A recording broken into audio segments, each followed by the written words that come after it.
Good afternoon, everyone, and let me just thank you for joining us. I want to certainly thank our Attorney General Chris Carr, our Agriculture Commissioner Gary Black, Department of Public Safety Colonel Wright, GEMA Director Stallings, Brigadier General Dwayne Wilson with the Georgia National Guard, and Commissioner Curry with the Revenue Department for being here with us today, and also glad to be joined by our great First Lady and First Daughter, Amy Porter's with us today.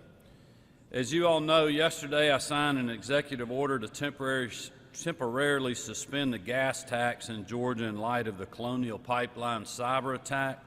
This executive order included increasing the weight limits for vehicles transporting fuel, thereby providing more supply for stations as they receive deliveries.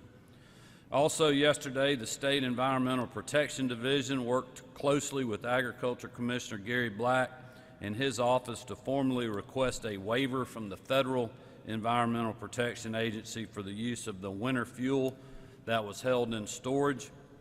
As of late last night, that waiver was approved, and I'd like to thank the EPA for doing so. While we do not believe the winter fuel mix will be enough to completely fix the shortages we're currently seeing, we are optimistic it will help increase supply in the short term. In terms of new actions today, I will be receiving a briefing from the Georgia Cyber Center soon in order to ensure all of state government is prepared for what may come our way next. My staff has also engaged the state's Cybersecurity Advisory Board, which my office launched in 2019 following the cyber attack on the Department of Public Safety. Comprised of professionals from the Georgia National Guard, Georgia Emergency Management and Homeland Security Agency, the GBI, the Georgia Cyber Center, and the Georgia Technology Authority. This advisory board will be coordinating with state agencies so that they are being as proactive as possible in preventing any other potential attacks to our state systems. I'll quickly note here that all state employees are required to complete quarterly cybersecurity training. While we are currently not aware of any potential threats to state systems, we're doing all we can to ensure that if an attempt is made, our employees and our agencies are well equipped to respond. My main message to Georgians today is that the most effective way to address the fuel shortages we are experiencing is for everyone to remain calm and only get the fuel you need to carry out essential activities. Please do not go out and fill up every 5-gallon can that you have. Doing so will only mean this shortage will last longer and more Georgians will be unable to make it to work, take their kids to school, or get to their medical appointment. We continue to be hopeful that Colonial will be able to meet their stated timeline for resuming normal operations by the end of the week. While we await further action from the federal government, rest assured that the state has taken every action available to us in order to make this fuel shortage short and painless as possible. With that, I'm going to turn it over to our Attorney General Chris Carr to address price gouging. General?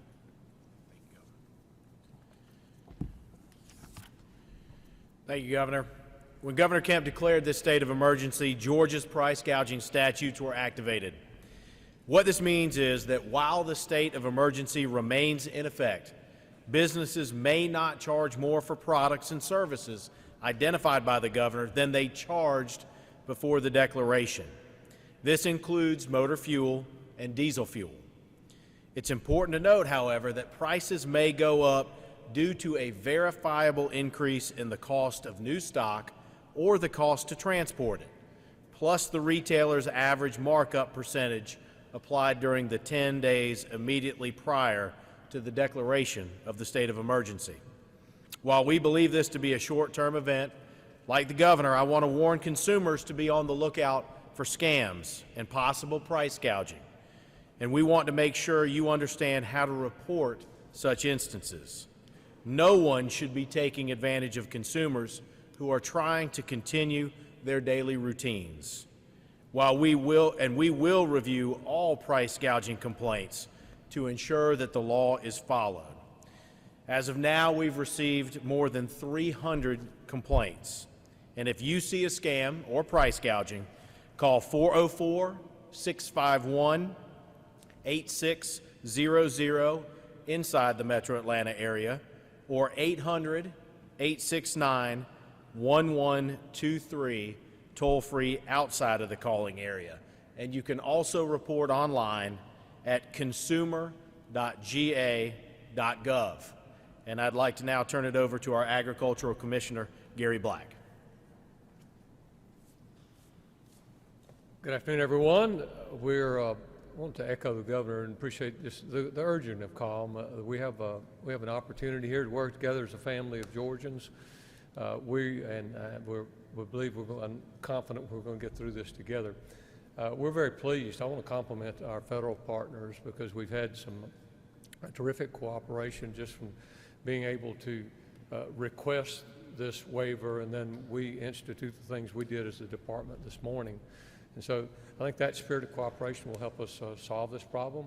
And as we move forward, hopefully we're on the short run of solving the issues with the pipeline, but certainly know that the Georgia Department of Agriculture, with our responsibility with fuel quality and then the enforcement level with those retail outlets, that discretion is there. We're going to have this new product flowing very quickly, and hopefully it's going to solve our problem in short order. So thank you.